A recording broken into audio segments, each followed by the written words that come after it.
resources. Jesus sent his disciples out really without any physical, tangible resources. He told them, he says, go, don't take any money with you. Don't take any script with you. Don't take any extra pair of clothing with you.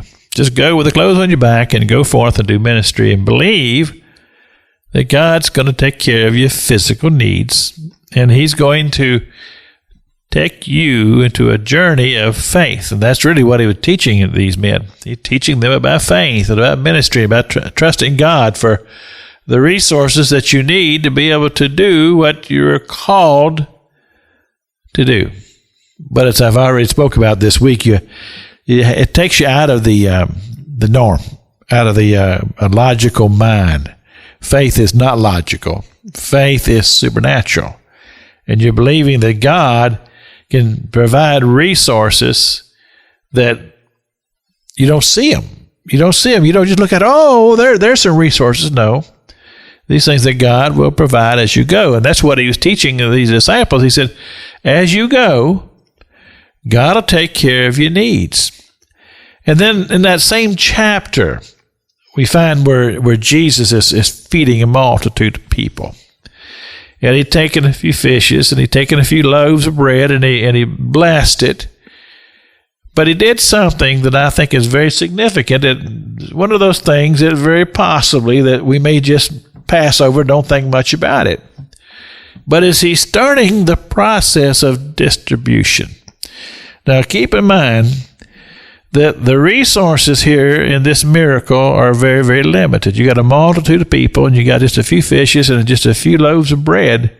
And the task and the challenge is to feed everybody that's there. We're talking about 5,000 people or more. And now he begins the process of distributing the food that he prayed over. And he put it into the hands of these disciples. He said, Scripture says, and he gave it to the disciples, and they began to distribute it. Now, why would he do that? Well, simply this. He's teaching. He's teaching. And he's given these disciples hands-on, practical experience in seeing miraculous and understanding and making them to understand about unlimited resources when you have faith in God. Well, as we all live in these human bodies, that's not the way our minds go. But see, our minds have to be trained to trust and to believe that God is able to do things that are beyond